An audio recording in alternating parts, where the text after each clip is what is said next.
Türkiye was hit by two massive quakes only 2 weeks ago, leaving countless traumatized survivors in its wake. But around the world, other earthquake survivors have spent years trying to rebuild. We'll look at where some of their efforts stand, both logistically and psychologically, after massive disasters leveled their lives. I'm Andrea Sankey, and today's Newsmaker is rebuilding for earthquake survivors.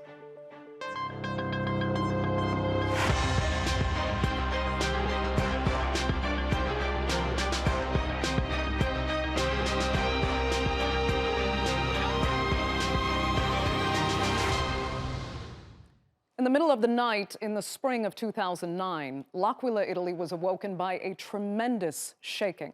Though not the 7.8 magnitude of the Türkiye quake, at 5.9 it caused massive damage in the Abruzzo region. Hundreds in the small Italian city were killed and thousands of buildings were damaged or destroyed. Now, more than 10 years later, even in one of the world's wealthiest countries, there are still those struggling to start again. And they're not alone. In a minute, we'll find out where Italy stands after years of building back. But first, a look at where some of the millions of others around the world continue to rebuild after the quakes. Earthquakes are perhaps the most powerful forces of nature, burying entire communities under their own homes, hospitals, and schools. In October 2005, the Himalayan region of Pakistan and Pakistan-administered Kashmir were woken by a magnitude 7.6 earthquake. More than 87,000 people were killed, and over 3.5 million others were left homeless, while some villages were completely wiped out. It remains one of the worst natural disasters to hit South Asia, and has cost the country more than $5 billion. 3 years later, disaster struck the Sichuan province in China, when an even bigger quake of magnitude 7.9 triggered a landslide. According to the Asian Disaster Reduction Center, more than 69,000 people died, including 19,000 children who were attending school at that time. Nearly 18,000 others have never been found. I was calling my sons and asking them where they were. I was asking them to come out because there was the earthquake. I was afraid that they might be stuck inside a building and dead. At that time, one of my sons was at the internet cafe installing Windows. But finally, I realized that my son and my nephew died in the internet cafe. In 2010, Haiti experienced its own catastrophe. The UN put that death toll at 200,000, while the then Haiti government said it was much higher. And, according to National Centers for Environmental Information, the earthquake cost the country anywhere between $7 and $14 billion. And after more than a decade of political and economic turmoil, the Caribbean nation still hasn't fully recovered. We're in the emergency and recovery phase, but we have never entered into the rebuilding, and we have seen a lot of money pouring into Haiti and not being doing the right thing. I'd say the right thing would be electricity, roads, housing, health centers, schools. In 2009, a magnitude 6.3 earthquake flattened the central Italian city of L'Aquila. It claimed more than 300 lives and razed nearly as many historical buildings in the medieval city, while leaving tens of thousands of people without homes. The rebuilding process is still ongoing, and it will likely be many more years before the city fully recovers. Countries shaken by major earthquakes are often left to deal with the losses on their own. And as the rest of the world moves on, pain and recovery can linger for decades. So while the repercussions last for years, even the big quakes only stay in the headlines for weeks. When the world press descends, donations roll in. But when those cameras leave, the money and assistance starts to taper off. So much of the world stops thinking about what's happened just as the survivors actually begin the recovery and rebuilding process. Joining me now from Amatrice, Italy, is Daniele Coltellese. He's a survivor of both the L'Aquila earthquake and Amatrice, a 6.2 magnitude that struck central Italy in 2016. Unbelievable. Daniele, thanks so much for being with us. You were only studying in L'Aquila in 2009, but Amatrice was your home. And you decided to stay there after the quake, even though your house was destroyed. First, start by telling us about the night the quake struck, how you escaped and what you saw. Well, during the night, I was at home with the one that at that point was my girlfriend, with our little dog. And at 3:36 a.m., we heard a big roar. I don't know if you ever heard a strong earthquake, but you first heard a big roar, and then our bed was slamming against the walls, and we just decided to hurry up and go outside.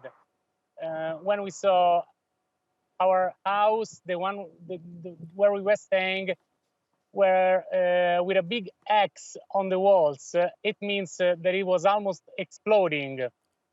When we decided to hurry, take the car, and go to our town, to the main road of our town, and we start seeing people crying, walking slowly with blankets, barefoot, and we found out how terrifying was everything.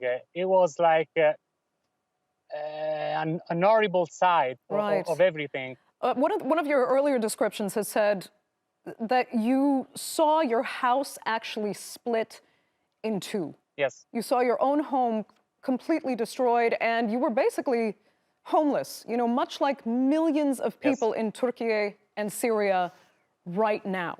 What did you do? Right. You can't just go find a new home and go back to work. What do you do? When you lose a place to stay, your home, you feel totally homeless in the whole sense of the word. You get lost. And we stayed like for 2 months in a tent with the one that in the future has been my wife. And then people helped us in every way possible. They gave us, I don't know if you say, like a roulotte where we stayed for a more 2 or 3 months. And then we decided to live in a provisory house. Now we are fixing our house, so our life is getting a little better, but it's passed a lot of years and things didn't change so much. Because as you said before, after a few years, the cameras, everything, forgets you. That's the big issue. And that's what's so frightening about this. I mean, we have to remember Italy is a G7 country. This is one of the wealthiest countries in the world. And you're talking about having to live in a tent for months, years later still trying to rebuild, since 2016. I mean, how long did it take you to normalize your life, to get back into some sort of routine? You never normalize. Life will never be the same. Your friends, your normality, your family, your habitudes, your life will never be better. That's the big problem when you lose your home, when you lose your everything. It's your souls, your friends, it's just an horrifying experience that I don't have explications for this. It's so difficult to describe. You will never be the same person. You will never live the same life. That's the point. Tell us, though, in hindsight, what you needed most in the immediate aftermath and later in the recovery. And did you get it? Did you get the help you needed? Who helped you? Who didn't? Well, at the beginning, all the world helped us, actually. So the town had money to make our stay in provisory houses. So at the beginning, everything was pretty much fine for the disaster that we had. But passing the years, you feel like you're left alone. That's the point. What you need a place to stay. You need the state that has to be close to you. That's the real point of the reconstruction of a situation like the one we had. Right. What do the people who never experienced, this level of loss, what do they need to understand about what people like you and people right now in Türkiye and Syria are going through at the moment? This is a real disaster. That's what people have to understand. When you lose your everything, when you lose your houses, when you lose your is a real disaster, and all the world has to understand that people needs help, needs money, needs to hurry up with all the main things like blankets, all that stuff that you actually lose for the immediate Right. or urgency. You know. Okay, then tell me what you would like to tell those who've survived in Türkiye and Syria right now. Well, I lived 2 earthquakes, and I got my life back in both circumstances. So what I can say is that once it happens, you have to feel lucky. You That's can what I never feel to say. always be grateful. Just quickly, you know, a very touching anecdote in all of this. You not only insisted on staying in Amatrice to rebuild your life, Yes. you also organized the first post-quake wedding in Amatrice, Yes. in the region, in June of 2017. Why was it important to you to get married there? Because it was a signal. This was an important signal to everyone. I decided to marry with the one that at that time was my girlfriend. Now we have 2 kids. And you have to believe in the reconstruction. You have to believe in your home. You have to believe in your life that has to be better than that's the message. Daniele, Yeah. with that message, we will have to leave it there. And I appreciate you so much for being with us on this edition of the Newsmakers. Thank you. Thank you.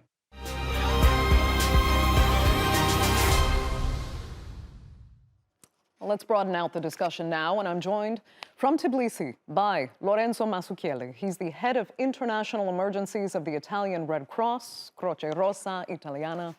And from Milan, we have Stefano Boeri. He's an urban designer and architect at Boeri Architetti. Thanks both so much for being with me. Stefano, let me start with you. We just heard from an Amatrice earthquake survivor, and you have actually taken charge of rebuilding part of that municipality. So first, as an architect, tell us what you came up against in dealing with building and designing after that kind of a destruction. I mean, how much of a challenge is it?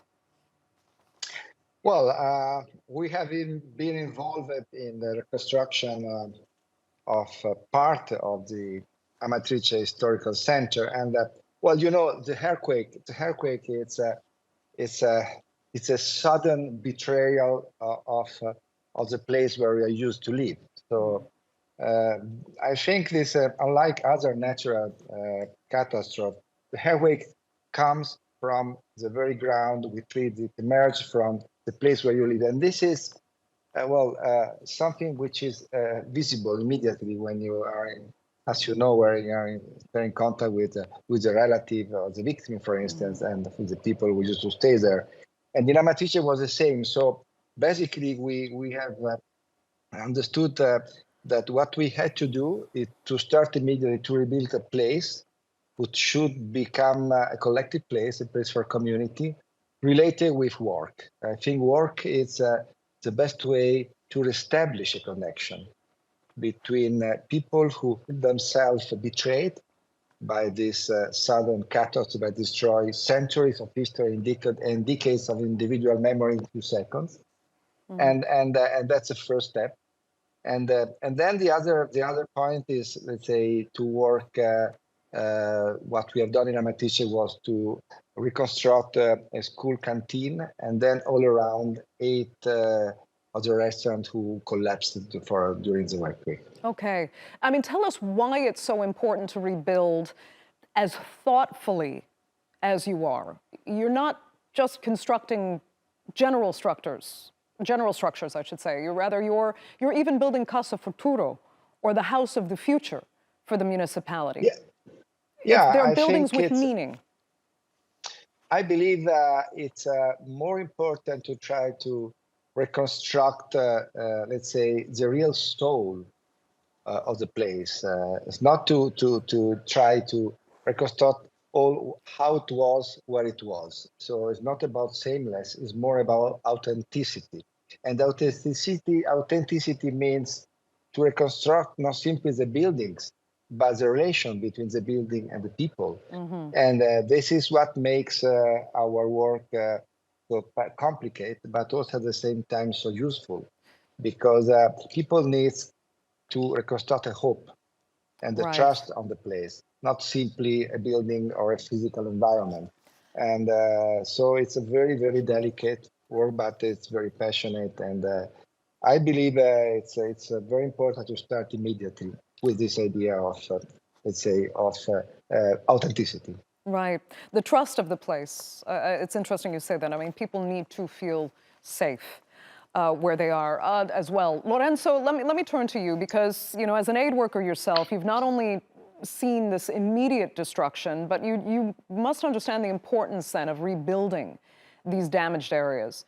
Explain how much it means to survivors to see their towns and cities restored properly.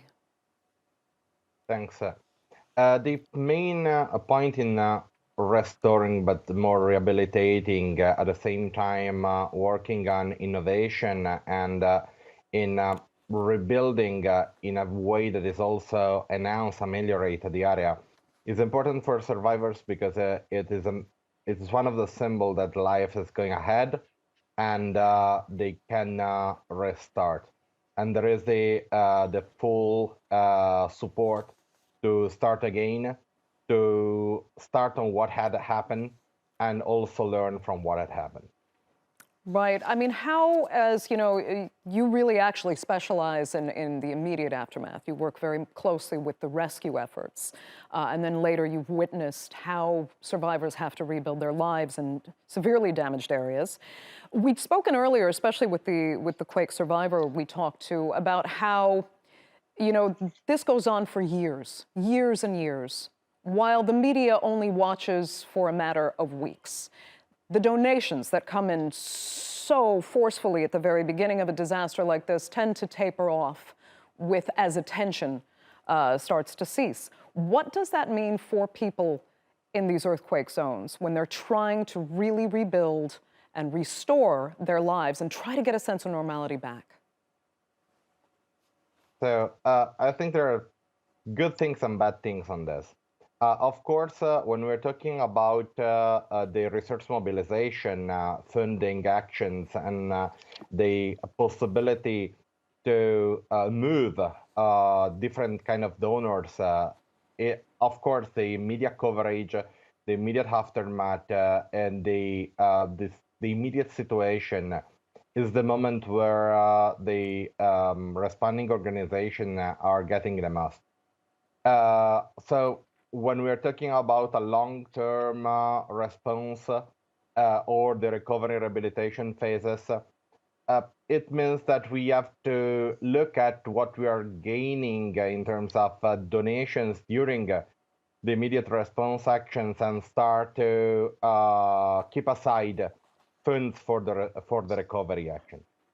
On the other side, talking about the life of the people, it's important that at a certain moment they are no more targeted on a daily basis by questions, by media action, by heavy response actions, but they can come back to their normal habits, normal life, and have a message that things are going ahead and the situation is changing. So, of course, you have to balance these two elements. Right. And I mean, you mentioned budgeting. You know, it has to be carefully thought through how that real force of money comes in at the beginning and how it's spent going forward. So is that work, rebuilding and restoring, have you watched it be managed carefully enough? Because some feel it's actually underestimated how big the rebuilding process, how difficult it is actually going to be, especially in the rush to just get roofs or, you know, even tents over people's heads. So I can talk from an operational point of view. The planning of an emergency response is, of course, an intricate and complicated action. Of course, thinking at the reconstruction and the rehabilitation is something that happened during a phase in early recovery. So events after events, we learn more. Starting, for example, from L'Aquila earthquake or Haiti earthquake, so 2009, 2010, till today, things have changed, and things will change in the future. So, of course, we learn from mistakes, from what happened, but at the same time, we get better knowledge, better technologies, more integration of other actors, particularly architects, engineers, and so on during the response action. Right. Speaking of architects, Stefano, you know, understanding the way you do the rebuilding and building process, we mentioned at the top of the program, in the case of L'Aquila, that there are still people who lost their homes over a decade ago living in trailers still today. Is that acceptable? No, it is not. But I think we have to understand this reaction. I believe that the trauma is sometimes so strong that one is, let's say, it feels himself so betrayed that it's really difficult to come back. And that was one of the reasons that makes this catastrophe reversible. The other reason is that what we have experienced in Italy is a condition of long temporariness. So we have built immediately temporary buildings that last for decades, not for years, for decades. And that's the point.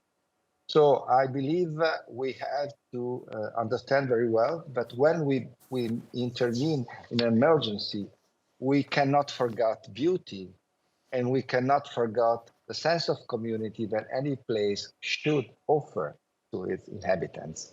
And this is for me two main issues. Then Stefano, tell me if you can, where you've seen perhaps some of the best examples of rebuilding and restoration, seeing it done the way you think it really should be done.